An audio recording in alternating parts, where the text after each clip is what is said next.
Today's sponsor of the Vision Quest podcast is 920 Hat Company. Leather patch hats are in, and 920 Hat Company is here to hook you up with your very own custom hat. All patches are lasered on top-grade genuine leather and on popular brand hats like Richardson and FlexFit. Whether you're looking to show off your business or want a one-of-a-kind hat for yourself, 920 Hat Company can do it all. All the hats are handcrafted right in the Fox Valley, but worn across America. With over 500 hats in stock, they guarantee fast turnaround times. Honestly, Liam, looking at these hats, solid, right? Yeah, they're pretty. I like them. I like that patch itself. Oh, yeah. I mean, one-of-a-kind stuff. I know his name's Trevor. He does great work. He's actually gotten I think we got a knit hat coming.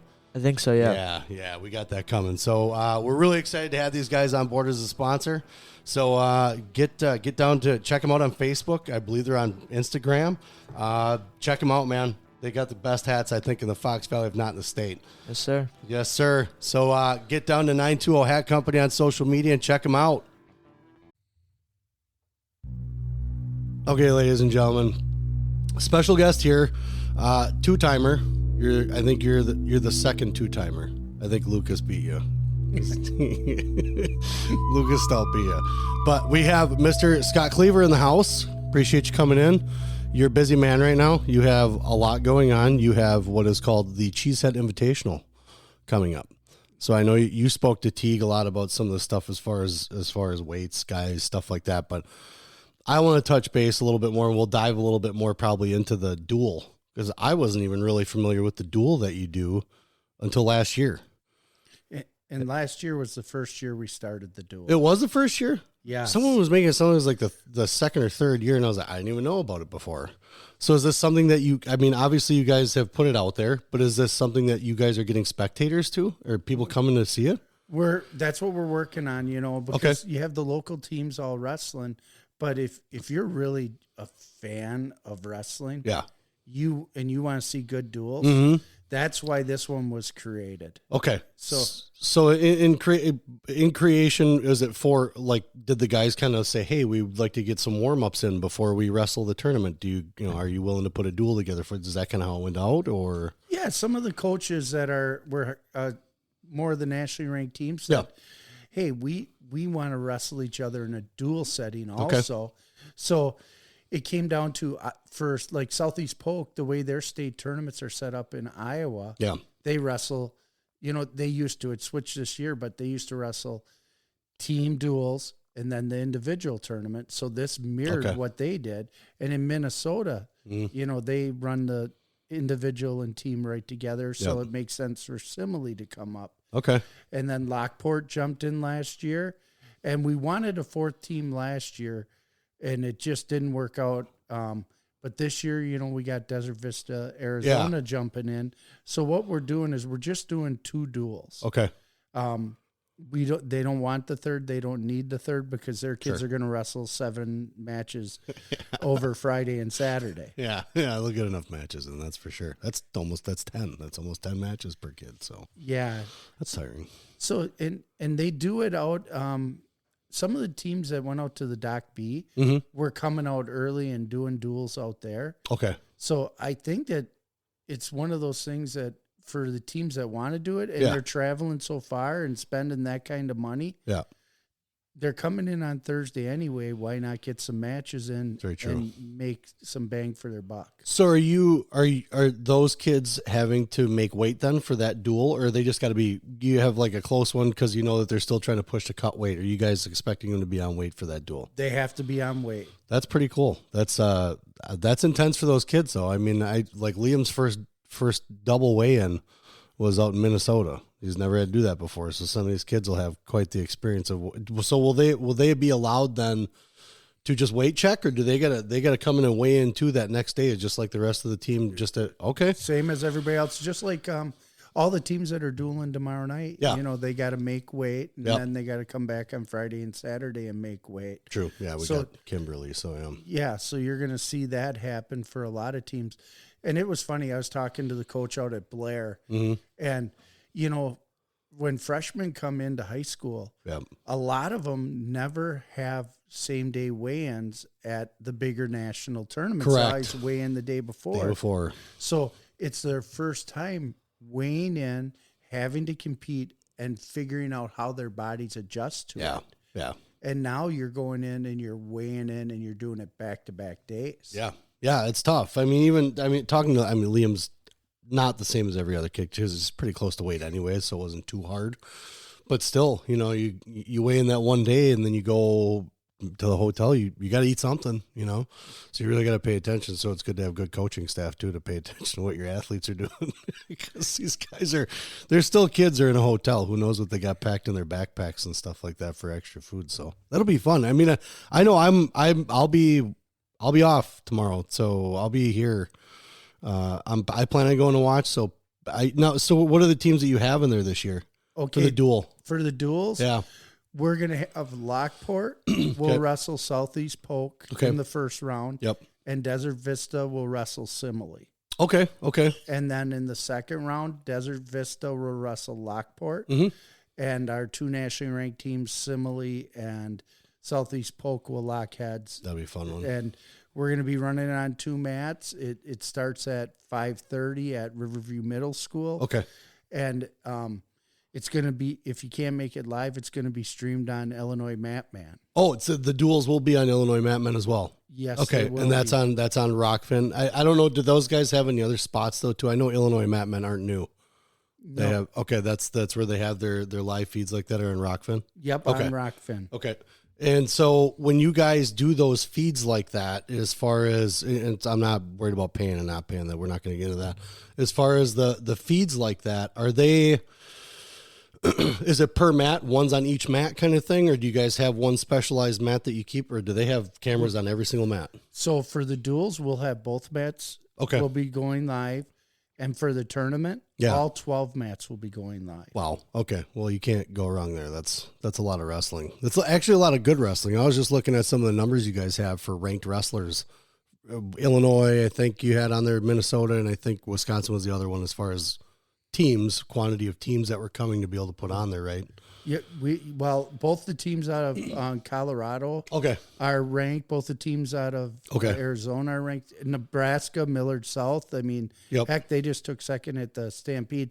It's very humbling to see where this tournament has come and the number of ranked individuals and teams and that they're willing to invest to come into Kaukauna, Wisconsin. Yeah, totally. So it's funny you bring up the history. So where did this come from? Who was the guy was like, we got to do this? Well, it actually happened when I was a young coach. I took a team to the Dapper Dan. Okay. And there's always a match before USA versus Pennsylvania. Yeah. And Wisconsin was wrestling Whipple. Okay. Which is an area in Pennsylvania. And I was talking to the coach from Walsh Jesuit, Bill Barger. And Bill Barger is the originator of the Ironman. Correct. And we just hit it off. Nice. And we were sitting there talking, and I was talking smack as a young coach. And Jimmy Jackson from Minnesota, they couldn't go to Ohio to wrestle Walsh Jesuit. Too far? So he's like, hey, Kluever, you start this tournament, I'll come. And Bill's like, we'll come kick your ass. That's perfect. And next thing I know, I had 2 of the top ranked teams in the country, and ready to roar, ready to roar. And so Bill was instrumental in starting this. They were the defending national champs. Okay. And he talked with St. Ed's, Coach Urbis. Wow. And Coach Urbis committed to coming. And Maslin Perry out of Ohio committed to coming. And it was funny because people in Wisconsin were like, those teams aren't coming. Kluever, you're lying. There's no way those teams are going to come to Kaukauna, Wisconsin. Yeah. So our first tournament was like 9 teams. Wow. And that's still pretty good. That's pretty good for a first tournament. The teams that were there, like the Luxembourg Casco, the Coleman were there, and we were there, and Little Chute actually was there. Ooh, yeah. And St. Lawrence, Illinois came up out of Illinois, and they weren't bad. Sure. But it was just more, people thought there's no way this is going to happen. Yeah. And once it did, it was like, it was legit. Yeah. Yeah. And then you put yourself on the map right away, though. I mean, especially with those teams showing up that you had, what was it, the first 3 teams or whatever that you had show up were just, I mean, they're nationally ranked teams. Yeah. How did it go wrong? They were all hammers, and it all happened just from being in the right spot at the right time. And I've always said I've been blessed to be around a lot of really good people. And then I was actually coaching in Wausau at DC Everest. Okay. And a little lurk in the area territory there, huh? Yeah. I was coaching with Eric. And so I brought the idea actually to DC Everest, and their administration said no. Oh. And so I came back to my roots in Kaukauna and said, hey, this is what's going to happen. Mm-hmm. And they said, absolutely, we'll do it. The principal got involved at Kaukauna High School and made it happen. And the funny thing is, the first year the Cheesehead was when our new high school was getting built. Oh, really? So they actually finished the field house and the commons first to make sure we could accommodate the tournament. And, that's awesome. And then they got the classrooms done. Because kids need to learn second. We need to have wrestling first. Well, and it was something that our administration really believed that this was going to be something big. Well, they were right. And I mean, it's kind of a big deal. I mean, if you think about the teams that now come here, and even when a team decides that like they have something different that they're doing the next year, it always seems like there's another team that's able to come right in behind that has just as many competitive kids, that had just as much as a competitive season as everyone else that's in the lineup.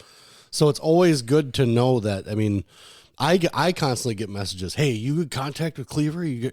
Is there any openings at the tournament? I'm like, I don't know. I was like, reach out to him. He's got an email. I see he's right on the WWF website. Just reach out to him. I'm not going to bug him 5 times because, but everybody wants to know. Everybody wants to get in. So I know, who was it just messaged me the other week about it? Cassiopei's buddy. Hananiga. Yes. He reached out about it too. And as I said, there might be space, but yes, Cleaver's the one to reach out to. He goes, man, we want to get into that. I was like, everybody wants to get into it. So what do you guys top out for teams then? What is your maximum for teams? Well, that's the exciting thing is that we were normally around 31, 32. Yeah. But we hope we figured out this is the first year we went up to 39. Oh, okay. And so we're going to run a little different format. Yeah. To kind of adjust so that we can have 40's our max. Like okay. We kind of figure that's where we'll max out at. Yeah. But we'll have a wrestle in for any weight class that's over 32. They'll have a 16-person wrestle in. Okay. To get into the 32. And then the nice thing is the guys that lose there. Yep. They're going to be put in either a round robin or an 8-person bracket. It's like a second chance kind of thing. Yeah. And so what it is I said this to Teague last night. This is a coach's dream because your beginners or your guys that need work, they're going to wrestle their ability level. Yeah, right. And your studs are going to get their ability level. Mm-hmm. And they're not sitting around after going 0-2 for a day, not getting better. Right. That makes sense. So every team should be bringing all their guys because they're going to wrestle their ability level. I hear it all the time. Why would we bring our team to the Cheesehead? Our lower level guys aren't going to get anything out of it.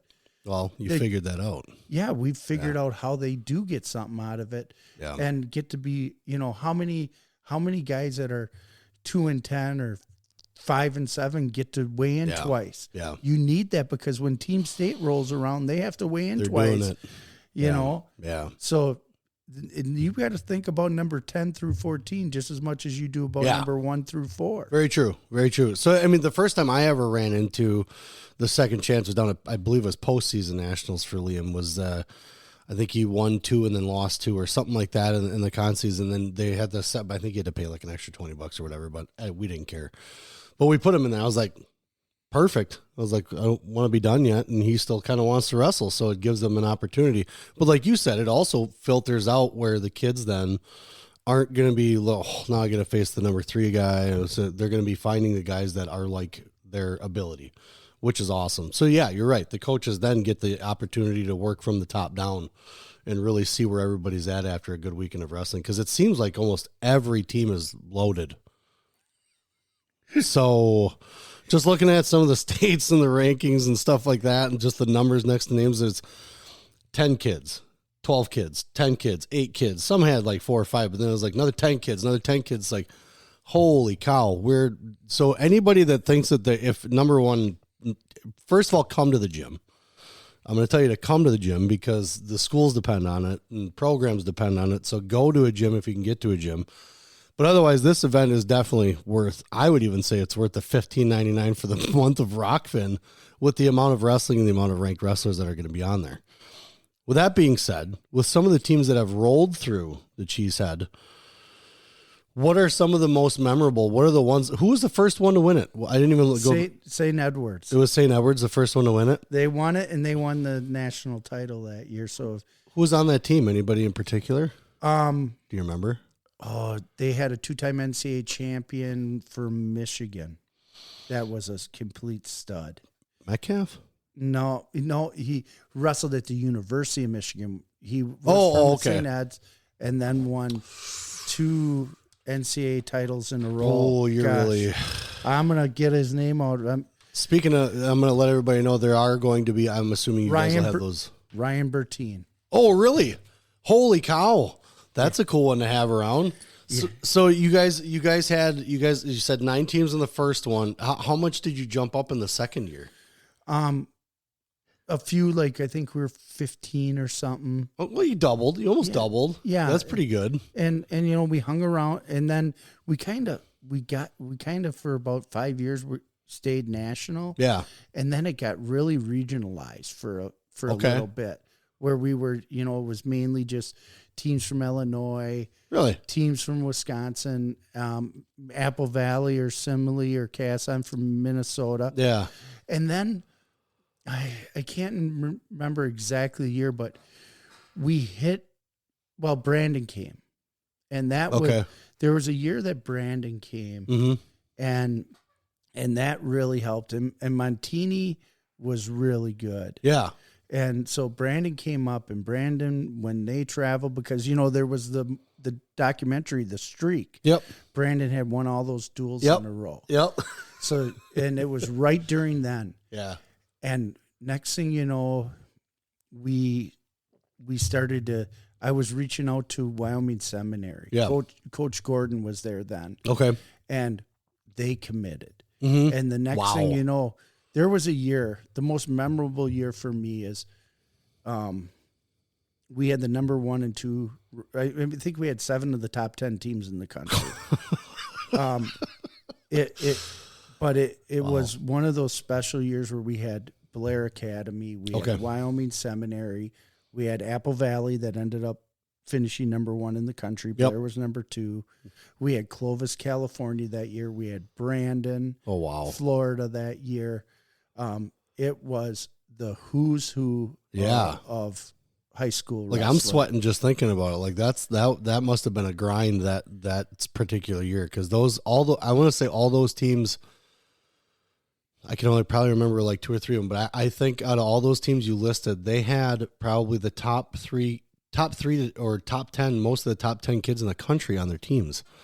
And to imagine those wrestling each other in a high school in Wisconsin on top of that, it's not like you guys are traveling to Bethlehem, Pennsylvania for this. You are going right into the central heart of Wisconsin for this. So when you guys started putting this together, you're getting these teams come together. Were there, obviously there are bumps in the road or, things like that, things you got to figure out as far as the tournament goes.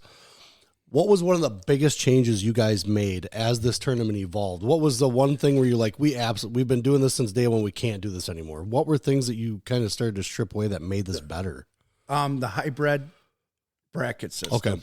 Okay. That Steve and Chris McDaniel, when we sat down and we were doing pools and, kids were going 0-6 and coaches didn't like that. Yeah. And so we do pools and then we cross bracket. Okay. And it just wasn't the right fit for what we were trying to accomplish for all the teams. Yep. But when we brought in that hybrid system, it changed our tournament for the better. Yeah. I think it's helped wrestling because if you look around the country now, there's a lot of tournaments that are doing something very similar to what the Cheesehead did. Very true. And yes, before that, we used to get criticized because everybody in America was straight bracket system. Yeah. You know, like you see at the Beast of the East or you see at the Iron Man. Yep. Well, we wanted to do something different. Sure. Yeah. Because you got to realize when these teams come, they're spending $10,000 to $20,000 to come to this tournament. Yeah. Well, in order for it to be a smart investment for those coaches and the fans and the administration, we got to maximize matches for them. Sure. Yeah, totally. And so that is, to me, has been the number one game changer, as well as when we put it on TV. When we, at that time, it was Fox Sports North, and we had Lee Meyerhofer, and he's like, we need to get this on TV. This is important. Yeah. And we put it on TV, and it went all over the country. Yeah, I think I remember seeing a couple of them that were like NBC Sports Wise, I believe, affiliated is what I saw on YouTube, things like that. So I mean, you guys have tried to evolve content wise when it comes to getting it out there for people to watch. I mean, I know obviously, like I said, you want people to come to the gym. What's better than watching it, firsthand? But when it came time to do that, were you guys literally, you just saw it on track and that's all you followed, or were you guys doing video and then shot it over to someone and then they uploaded it for the next day for people to watch finals kind of thing? How was that all working out? Well, this is hilarious. So I was out at Bill Barger's house during the Iron Man. Okay. And Martin Floriani went, Flo first started. Flo, yep. When Flo first started, Martin was sleeping on people's couches, and he didn't have the money to come cover tournaments. So we flew him up, and put him up in a hotel, and he videoed matches, and then just like you talked about, he'd upload them the next day. Sure, and that was kind of the start of the streaming that happened. So we've always looked to brace technology, whatever technology is out there. Yeah, we're looking to be the ones to be cutting edge on it. Right. So with that being said, though, like old episodes, old matches, because I mean, a lot of them, like I said, you guys are trying to create, people to go to watch it somewhere or come to the gym. But old matches, can those be seen? How can you see old matches? Some of them can, some of them can't. You got to order them and pay for them and have them delivered to them. Well, the thing is, now that Flo has switched, owners and they've gotten corporate America. Yeah. A lot of that old content is gone. Oh no. Martin, give it back. Well, Martin's not even part of Flo anymore. No, I know. So we're back with Martin. It's funny how the world turns. Because he started Rockfin, right? Yeah, he's the one that started that. So that's a crazy story in itself. But so when you guys started putting these streams out, did you notice then more traction as far as in people saying, "Hey, we're watching"? Did you notice that? Number one, were the people that were putting the videos on, were they saying there are a lot of people watching this? Because I know you guys can't tell, you're running a tournament, but you're getting feedback from these content guys, like you got a lot of people watching this kind of thing where you knew it was like, okay, this is how we do it, and you kind of stick to it. Because you guys seem to have now a pattern. Yeah, we do. And we had enough, between Martin and Joe at Flo, they were, people were watching a lot of those matches. Yeah. And then when track, they knew how many people were on watching the stick guys, because that was really cool back then. One guy's on top, then they're neutral. Yeah. Yeah. So they were watching the stick guys. And then we, to be honest, I was reluctant to go live stream because we do want people in our gym. It's, it's expensive to run this event. Very. So I know how much we invest in just our officials and what it costs for them and custodial work and all that. So we have to make, it's a tournament first, a fundraiser second. Yeah. But we gotta make some money on what we do. You do. Yeah. You have to have a return. I mean, I ran a tournament myself. I mean, it's the referees, the concessions, the facility. Mats, if you don't have, maybe sometimes you throw an extra $1 to a guy for some mats if they got to drive in or something. But so when you guys were, I guess, I just lost the question I had in my head, But when you guys are going along, as far as the matches you're getting, the competition you're getting, things like that, were you guys ever at a point where like, well, maybe this be the last year we do it? We have not gotten to that point. Because better. We are passionate about. We're passionate about this tournament, the people that are involved in it, and we want to see it continue to grow, get better. It's not going anywhere. Good. Except up. Good. Because good. We increased the teams this year, and I wanted to get more Wisconsin kids opportunities that maybe weren't because of the way we set it up. Sure. Yep. And so we're gonna keep getting it better. Yeah. We're not gonna grow. We don't want to be Iron Man. We don't want to be Beast. We don't want to be Doc. This is the concept of this tournament. We don't take individual entries. Okay. Like I've turned away 20-some nationally ranked kids that wanted to enter on their own. But you want a team. We want teams, and we don't want individuals affecting the team score. Sure. Yep. So that was determined, right? We did that like the first couple of years. We let teams bring some extra individuals, and it started to affect team scores. Really? So I talked to all the coaches and said, hey, let's knock this out. We want to find out who's the best team with that are entered. So you guys have this, and I want to touch on the officials in a little bit because that's the question I had in my head, but now I have a different question. So with the teams that are entered, would these teams be, so we're not talking about, I guess how it's balanced, because we talk about tournaments and how we, like us specifically, Kakana, we go to Minnesota Christmas tournament. There's a lot of out-of-state things that we do. With that being said, there are certain schools that probably can't compete at this. Would I be correct as far as the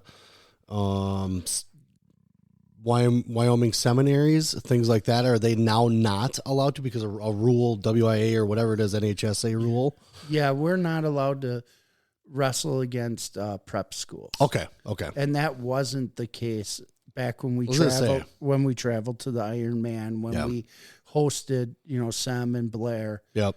I'm hoping someday that rule changed, because this year I turned away Blair Academy. I turned away Wyoming Seminary. I turned away out of Florida. They're a top-ranked team in the country. Is that someplace Mako goes? It's Lake Highland Prep. Oh, yeah. Manuretto went there for a trip, I think, to kind of check some stuff out. So they're those type of teams we're turning away because we can't have them. That's crazy. I mean, and because you can't have them, but the fact that those guys want to come back and that they know that the competition level is still there, to be able to make that phone call, be like, hey, because that's something that they have to put on their schedule. And we're talking, and for people that aren't completely familiar with these schools, these are probably two of the top ranked schools in the country that are calling to get into the Cheesehead. So this is how demanding this tournament is.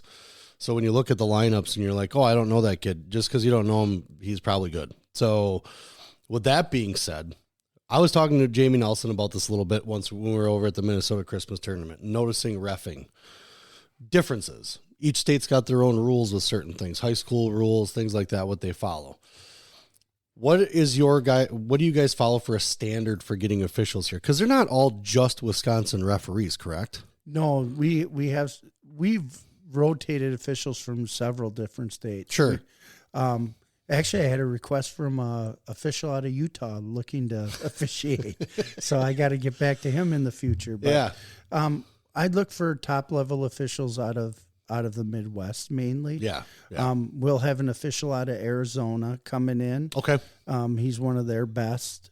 We have officials out of Illinois, their best. We have Wisconsin's best.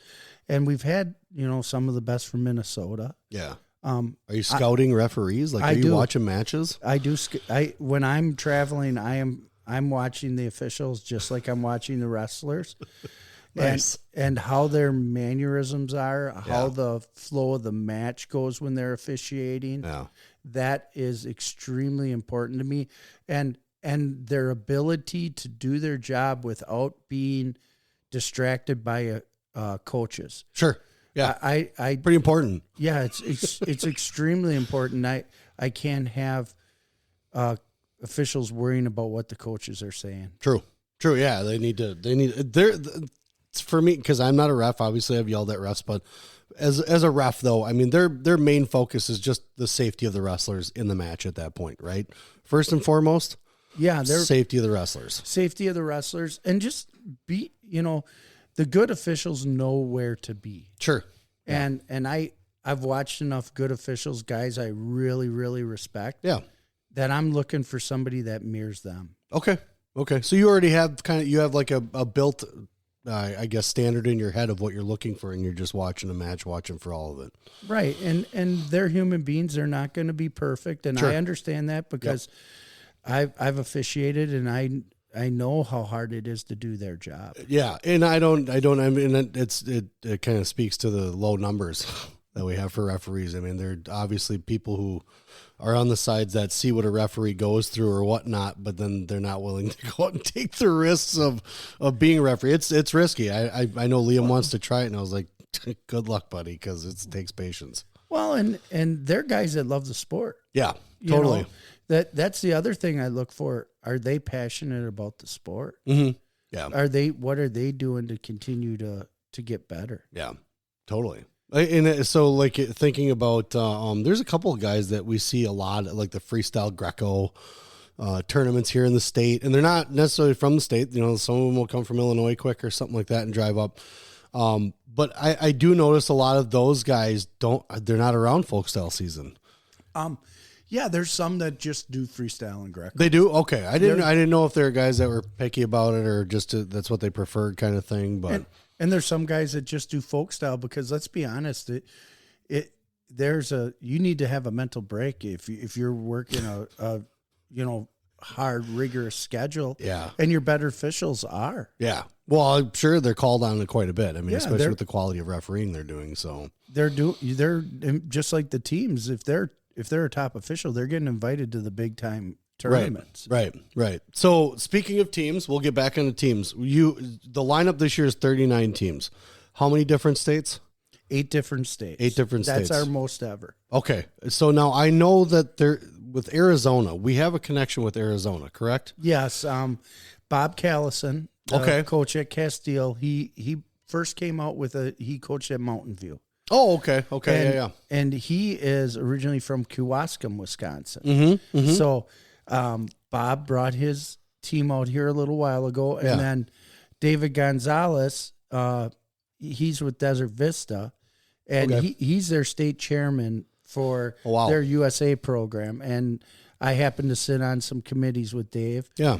And so those two have kind of tag team years that they come, and this has been the first time that they've both been here at the same time. That's awesome. I remember because I think it was the first year I went to Cheesehead, and I wasn't totally familiar. I mean, I knew Minnesota, I knew Simley came and all this other stuff, but then someone said that there's an Arizona team. I'm like, an Arizona team?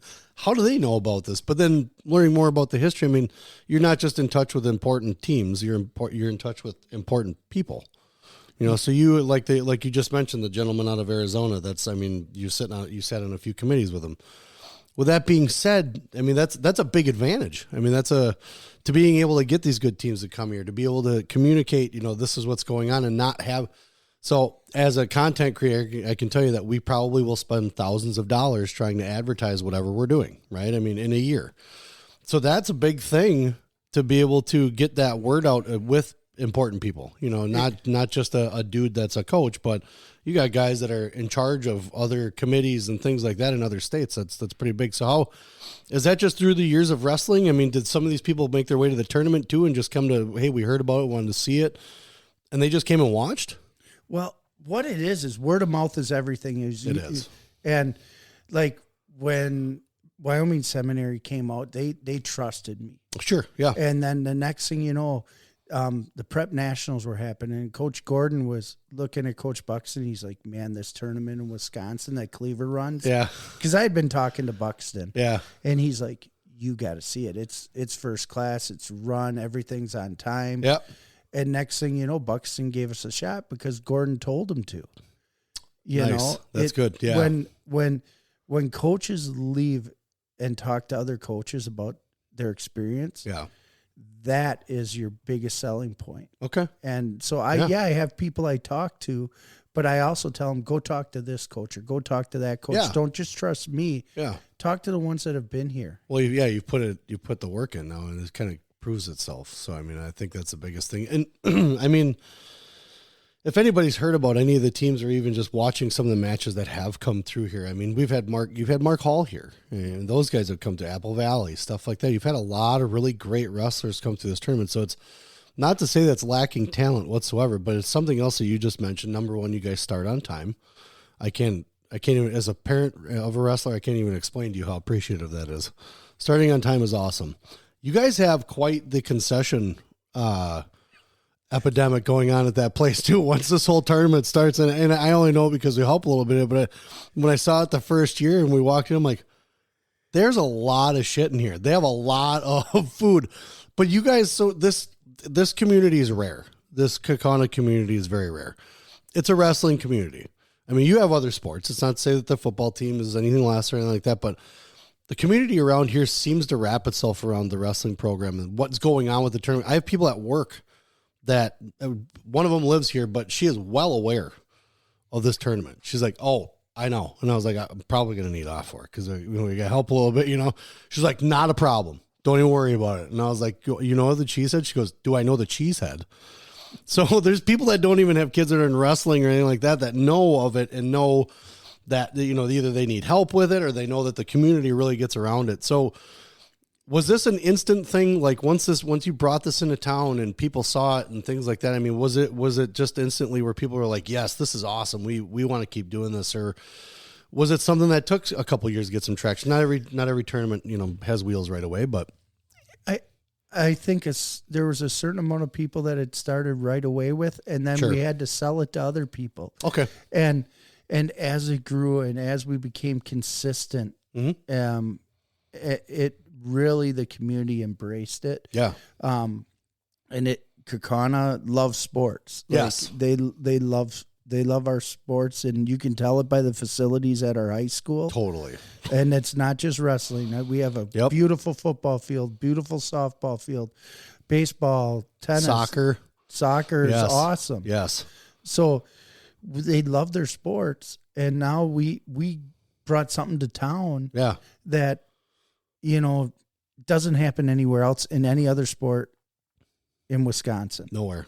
You're not going to see 8 states, the number of nationally ranked teams, the number of kids. It's the largest. The Fox Cities Convention Bureau told me this a while ago. We are have the largest economic impact of any annual sporting event in the Fox Cities. Can I do one that's called the Little Cheesehead? Well, we actually that's how the middle school duel started. Yeah, it started because of. We were running the Cheesehead, and we wanted to have a version of that for middle school. Yes. And me and Coach Machek started the middle school duels to kind of be similar to the Cheesehead. So that was my brainchild, but obviously you guys thought of this already. But I was just like, hey, why aren't we doing something with the younger guys that are in the area too? Because I talked to quite a few of the younger coaches. I mean, obviously they got 8th graders that are going to be coming up in high school.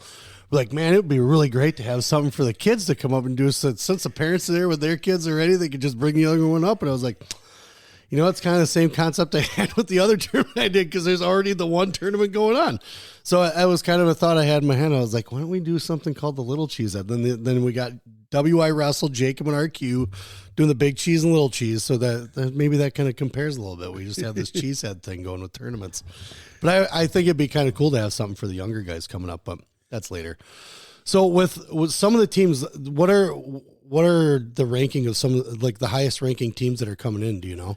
Well, are we talking national ranking? National ranking first. Okay. Well, I know these are old because Willie just came out. He always has got to be right on top of things. That dude, actually Josh Lowe does his team ranking. Does he? Okay. But we have St. Charles East out of Illinois. At the time when I did this program, they were ranked 19th in the country. Okay. Simile was 21st. Ponderosa, Colorado was 30th. Southeast Polk is 34, and Millard South was 38. Okay. I know they've fluctuated, but they're all still in there. Yeah. Right. And so those teams are, they've proven themselves in the first half of the season. This is a little bit of a closer question to Kaukauna, but how close is Kaukauna being nationally ranked? Well, according to Josh Sloan, his last article, we're just on the outside looking in, us and Arrowhead, because we finished at Arrowhead at Eau Claire, but then Arrowhead went down to the tournament in Indiana and they finished ahead of a couple of nationally ranked teams. Oh, and we took fourth out at Minnesota. Yeah. So we're not that far. Us and Arrowhead are not that far out. And a team I honestly think they should be looking at is Fenimore. Yeah. Just looked at their lineup too, and I was like, that is a crazy good lineup. Where are these guys not placed at the? I think with WRS, I think they have them at 2 or 1. Yeah. I think for their division, but I can't remember what Wisconsin Grappler has them as far as team rankings. I don't think he's got any team rankings with those, does he? I think he just does individual. Individual, yeah. I'll have to bug him about that. But yeah, Fenimore. I mean, they for duels, they don't have weak spots. So I think those 3 teams right now from Wisconsin are, ones that Josh.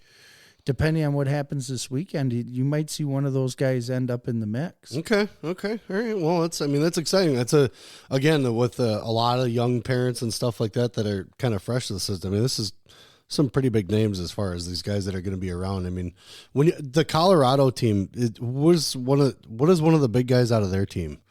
Well, the guy who kind of had a breakout, tournament is Cannon. They're 138 pounds. Oh, okay, yeah. Okay. He took second at the Ironman. Okay. And he's one where he's an interesting story. Yeah. Because he was at Wyoming Sem. Yep. He ended up with cancer. Oh, okay. And he's recovered. And so he went out and beat 3 nationally ranked guys at the Ironman. Wow. To make the finals. Yeah. And he was actually winning most of the finals till Webster got him in the 3rd period. Mm-hmm. And so he's one of those guys. Their 170 pounder was 3rd at Super 32. Ooh. And he also placed at Ironman. Nice. And he's only a sophomore. So that goes a long way when it comes to, from state to state, each state's a little different. But I mean, when you have young kids at big weights, that's kind of a fun thing to watch when they're doing really well, because that's not something you expect right away. No. So especially at once you get to, what is it, I would say 152-ish or whatever, 160, once they start turning into freshmen, they're coming in as freshmen at those weights. You're like, okay, time to pay attention a little bit here. This guy's throwing people around with nothing. So with that being said, with the teams that are coming, and so we have 5 or 6 nationally ranked teams.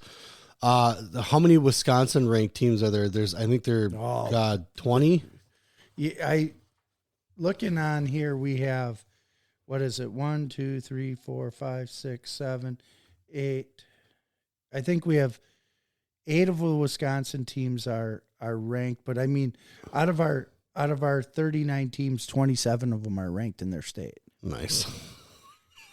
That's even better. So with the rankings and things like that, as far as who do you guys typically base? Do you base a lot of your stuff off of what Willie said, what he's got going on as far as national rankings, or even what he looks at? So what about the state rank? Because everybody's going to ask which ones. What are you basing these numbers off of? Do you guys typically use one place?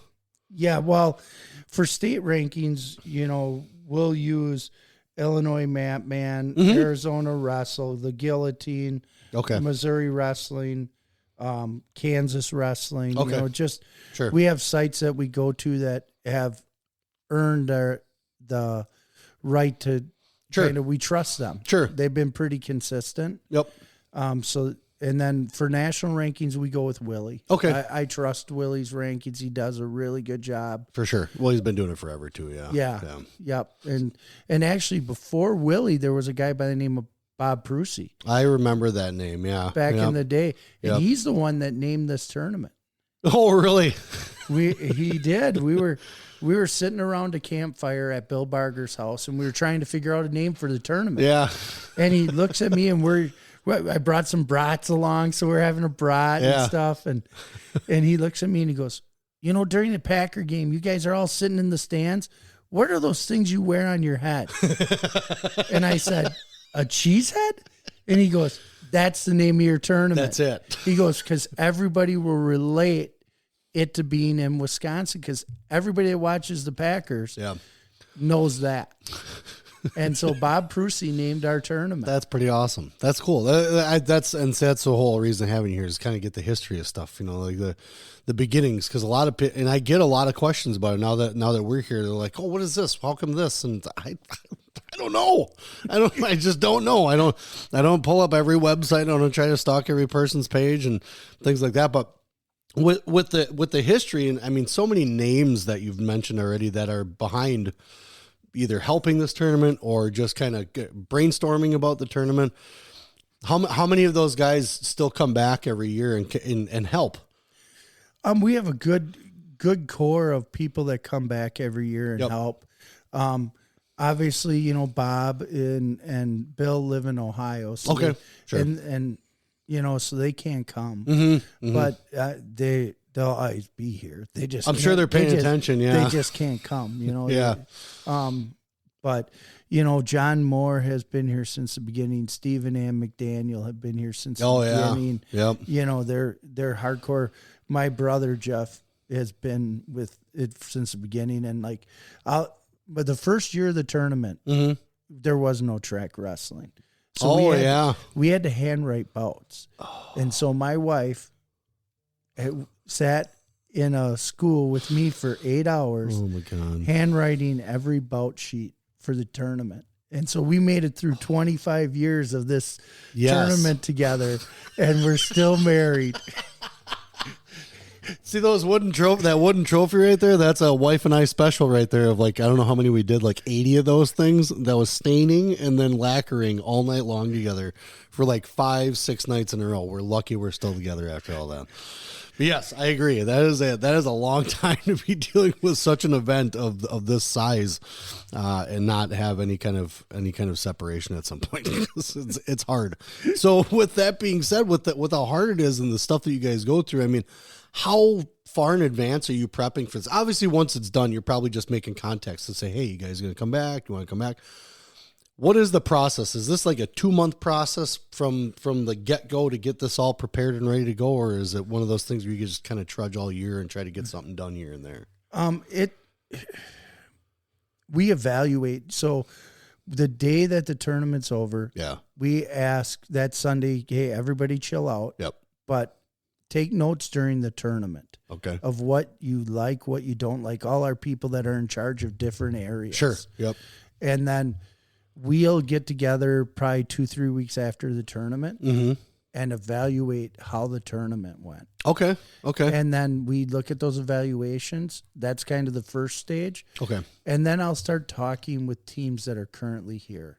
Oh, and saying, hey, are you considering, do you want to come back? Where are you at?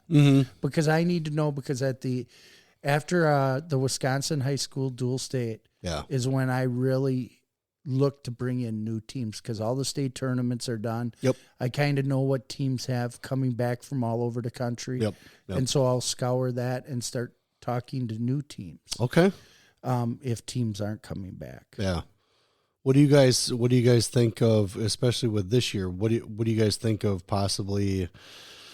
Do you think you might run it into a 3-day, or because of the cap that you guys have on teams and stuff like that, it'll always you just wanted a 2-day? You don't think you'll get any bigger? No, it's going to always be like this. Okay. That Friday night, Saturday, because what teams love about it, we start at, weigh-ins are at 4. Yeah. So they they can drive over, a lot of them from Illinois and Minnesota, they can drive over on Friday. Yeah.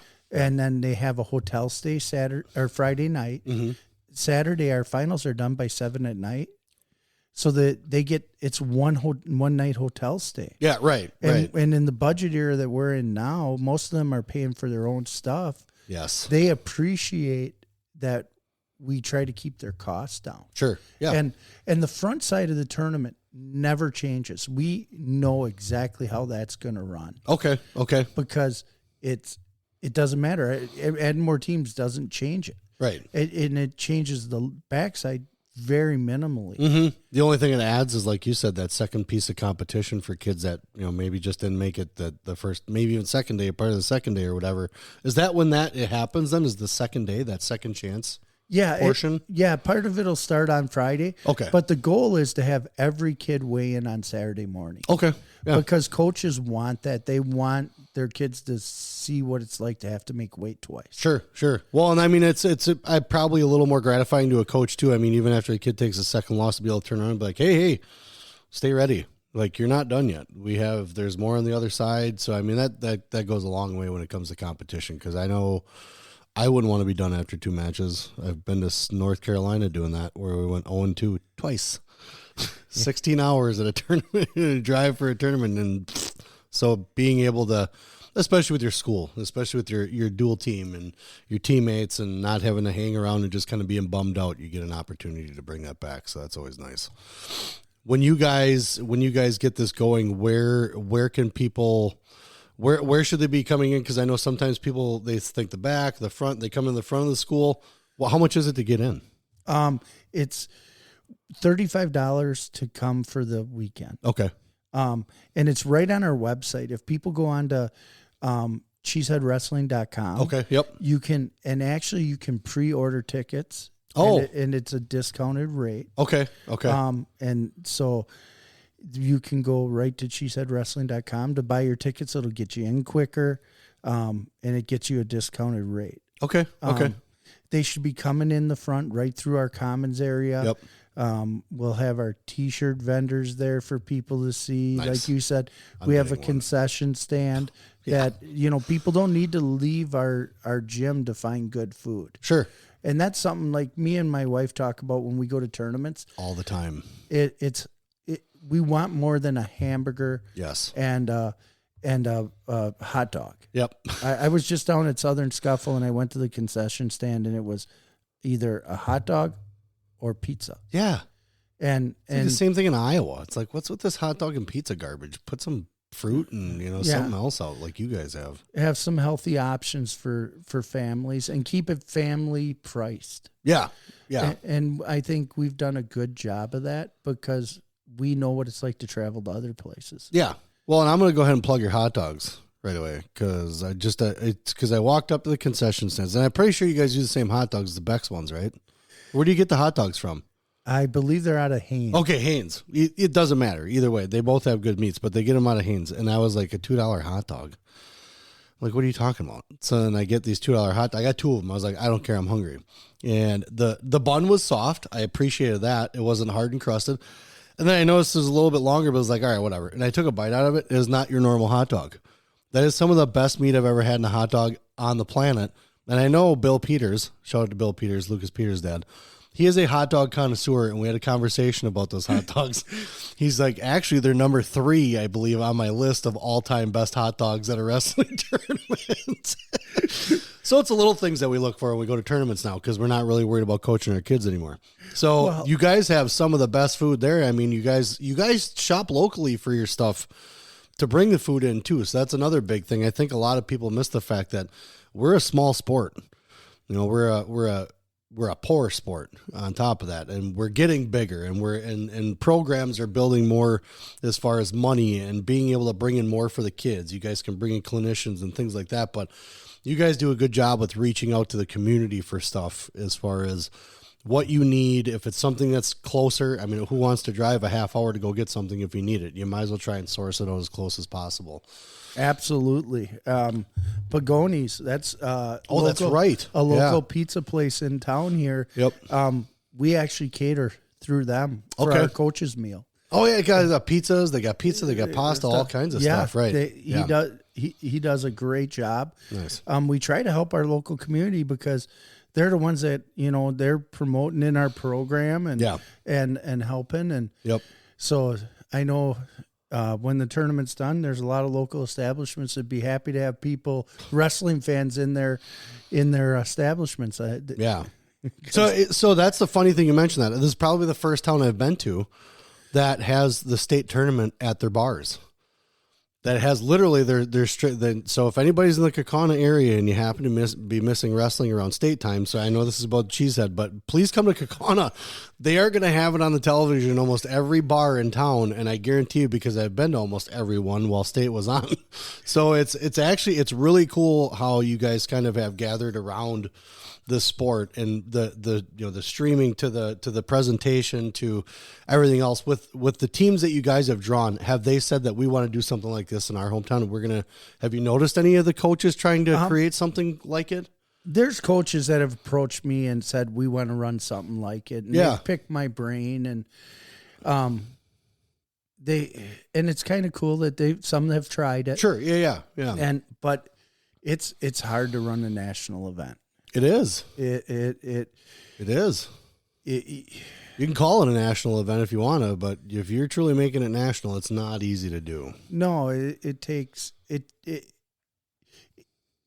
lot of people. Yeah. Like we figure this weekend we'll have over 300 people working at the event. Yeah, shout out to the volunteers. I know a lot of the guys that are signed up for stuff. Those guys, I mean, they work hard. So if you're behind someone that's scoring, keep your mouth shut, because they're just a parent that's helping out. They're trying to do what they're trying to do, and they don't need you on their backs. It's saved for the refs. Oops. But they're, so if you can get you can get the people, then that's the first step, because you can want to run something and then you realize, oh man, we don't have the manpower to do it. Sure.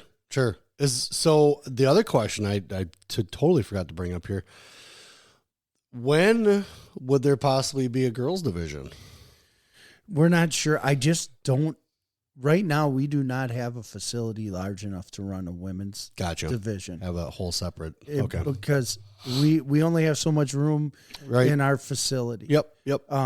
So okay, I just don't have the room right now. Yeah. Well, I mean, like you said, you expanded it to just, I mean, you got to cap out at a certain amount, because I mean, there are fire codes you have to follow with so many people coming into a building and space and everything like that. So and like Badger State, they did a great job, and Bi-State are doing a great job. And it's not to say we'll never have it. We're limited by what. You're in one high school. We're in one high school. Yeah. So like going to Eau Claire was a little unique, how they had two different gyms, things like that attached in the same school. It would be one thing if you had that much space with them. Because I know you guys, the Cheesehead goes into that football facility where the turf is, correct? Where you have some of the bigger weights, I think, last year. Yeah, and we're switching that up this year. Okay.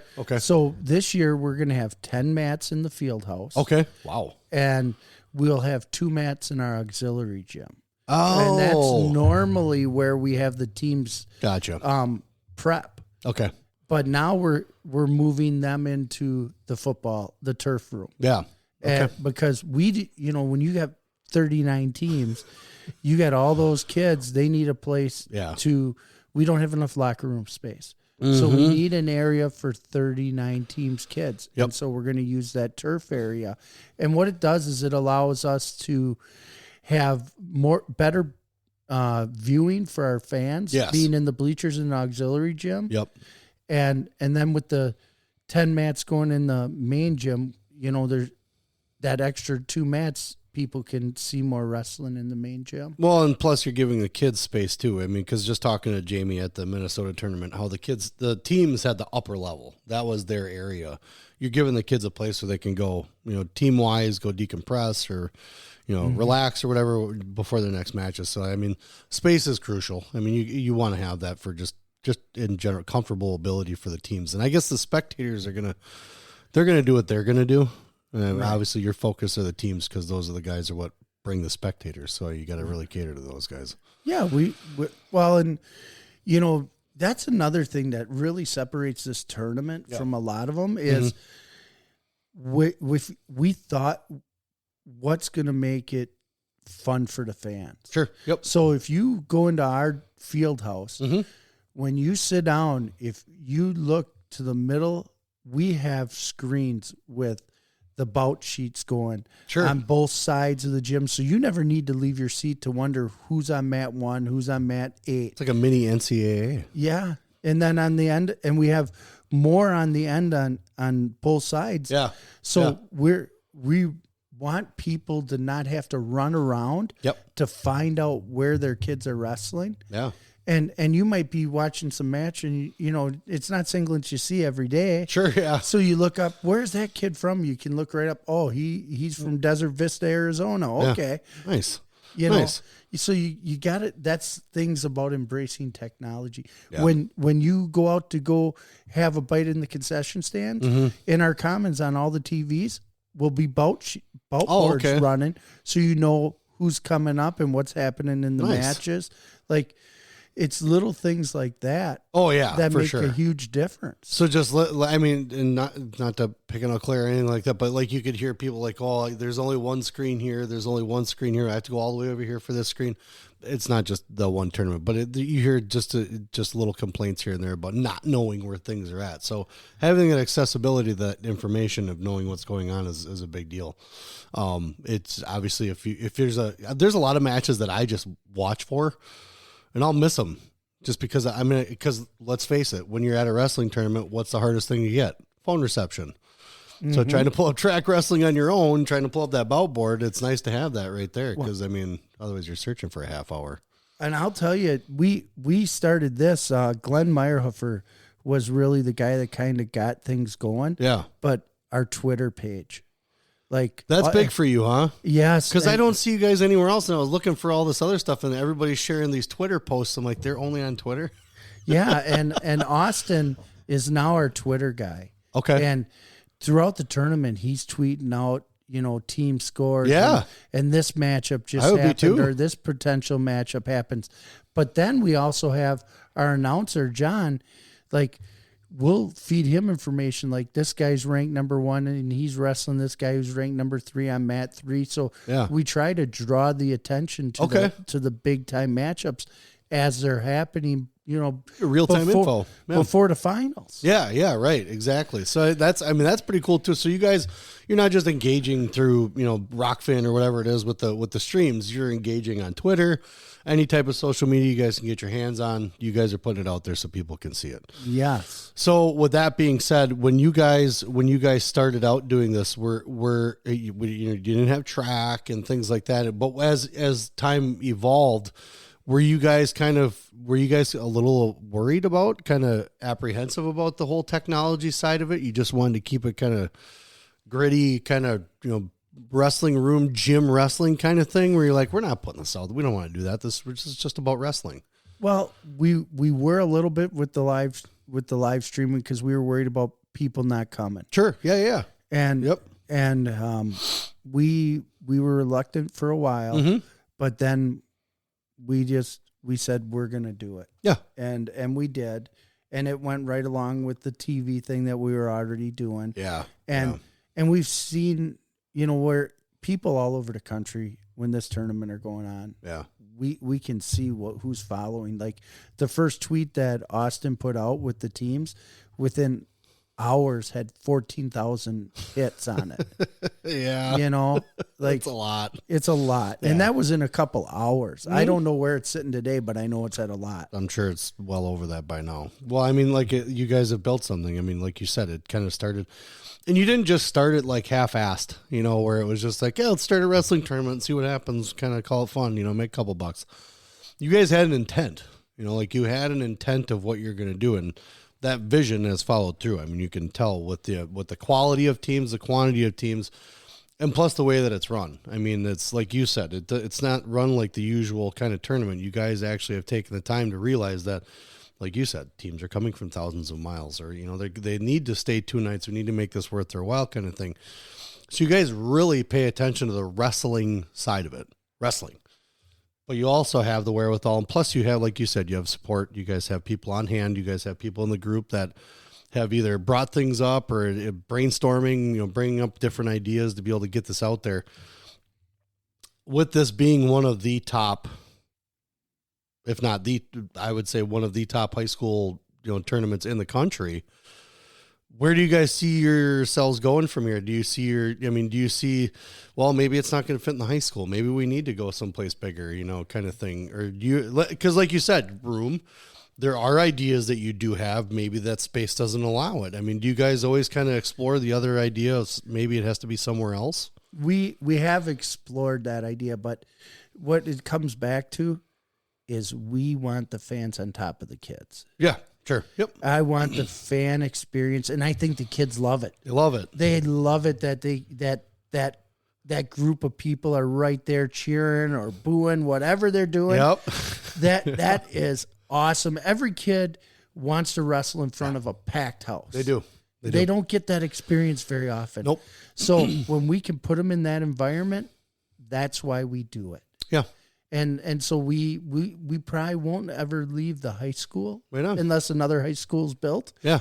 Yeah. You know, but because we love that part of it. Yeah. And, you know, there's other tournaments that are in big venues, and if that works for a team, they, you know, go do that. But we want it to be kids right on. Well, I mean, look at Super 32 at the finals. I mean, that whole match just covered on the edges of kids just sitting, watching these top matches, these top guys go at it, or even an underdog coming in to wrestle, you know, the number one seed kind of thing. And it is fun. Those kids do get into it. I mean, they're right there screaming two or something like that, or they don't want that one guy to win. So it's important to have that, like you said, right in your face. Well, and when they're wrestling that final session, we wrestle first, third, and fifth at the same time. Yep.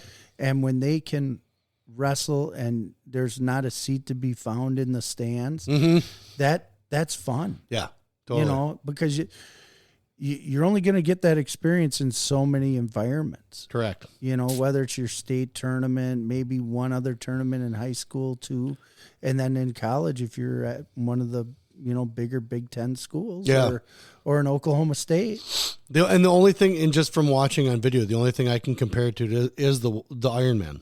I mean, just looking at how that setup is, it's in that gym. It's the wooden bleachers pulled out right up to the mats where you can literally just walk through, and those mats are right there. And it is loud. It's loud. Lance, one match that sticks out in my head, it was Brent Metcalf and Lance Palmer. Lance Palmer. That was crazy. I mean, but guys are the stands of guys. You could see one side was just screaming, and then the other side was just sitting down because it was their guy that just got scored on. But that's electric. That's probably one of the best environments to be in. Yes, you're right. The kids do live for that. That's the type of thing. It's aside from the state tournament. That's what they like. They like to hear people screaming for them when they score, or when they get an escape, or even when they win. You know. So I think it's huge. Are there things that you want to touch on? Well, I just think this year it's kind of cool in our program and on our T-shirts. We're honoring all the world level medalists that have competed in the Cheesehead. I saw that. I noticed that on Twitter. By the way, saw that on Twitter. So it's funny the names you read. Yeah. When you go back into the history and you know, so we're honoring those guys this year and it's going to be neat. You know, we have a lot of NCAA Division I qualifiers, All-Americans, national champions. Wow. Who's the Olympic champ? Gable Stevenson. Yeah. Probably someone Keaton gets to throw around a little bit, right? Well, that was Keaton's finals opponent in the Cheesehead his senior year. And Keaton won, right? No. Oh, man. Gable had, I think, like 86 pins in a row.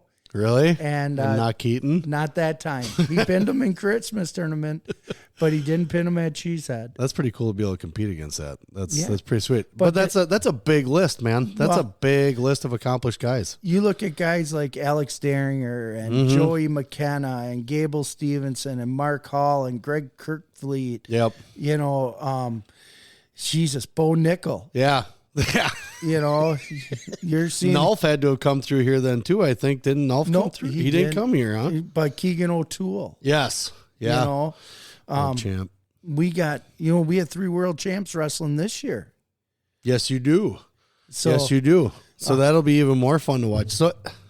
So with this team selection, because I consider you got lucky with those first teams. You know, like you said, I wouldn't say Malvern Prep. I forget with St. Ed's or Walsh. Well, St. Ed's or didn't you say? I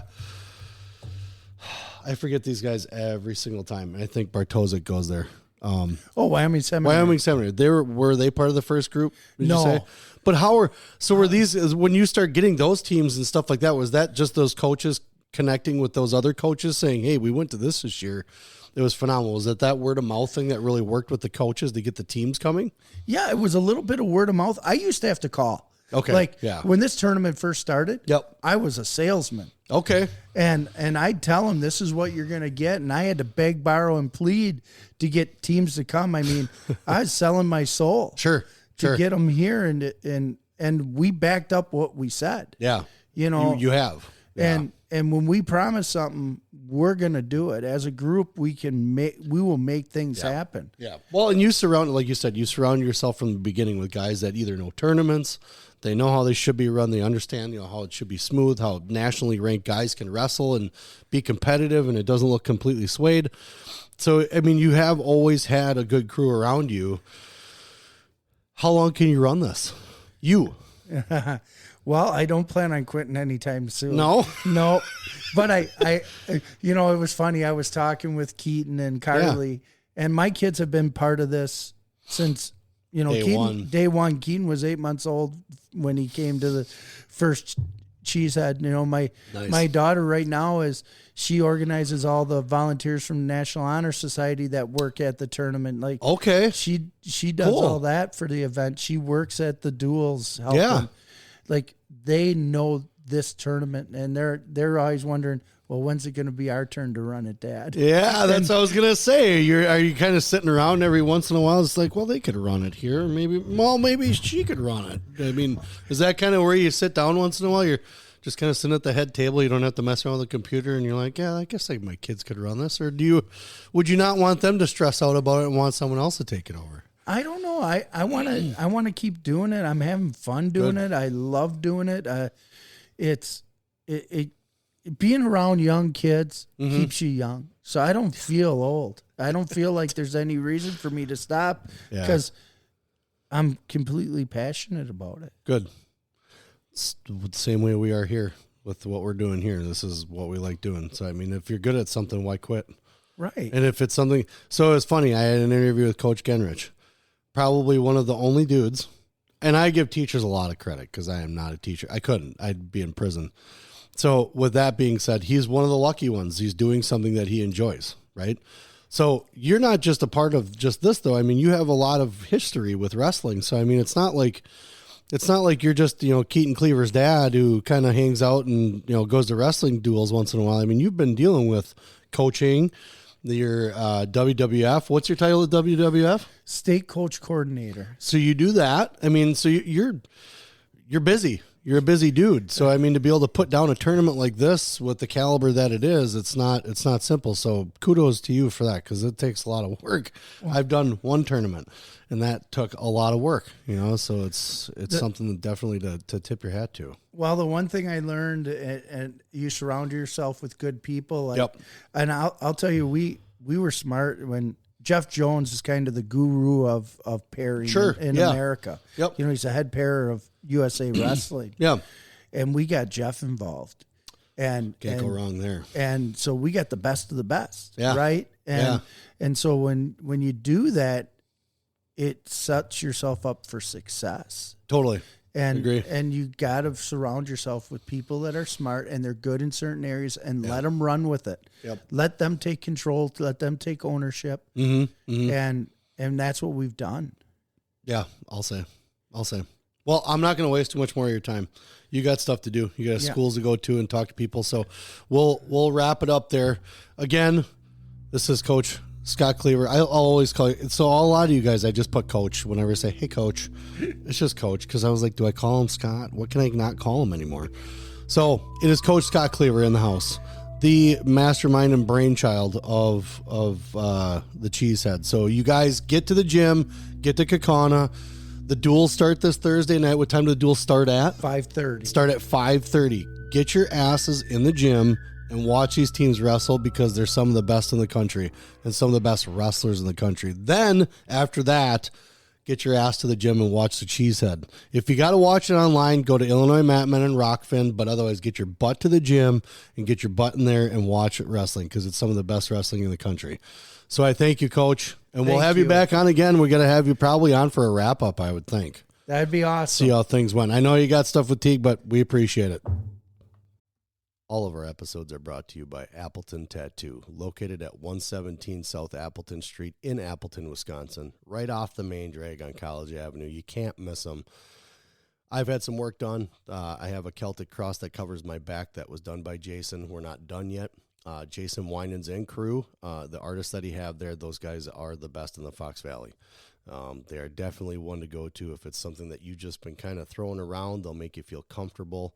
It's a very clean environment, very nice crew, and very willing to get done whatever you need done when you need it done.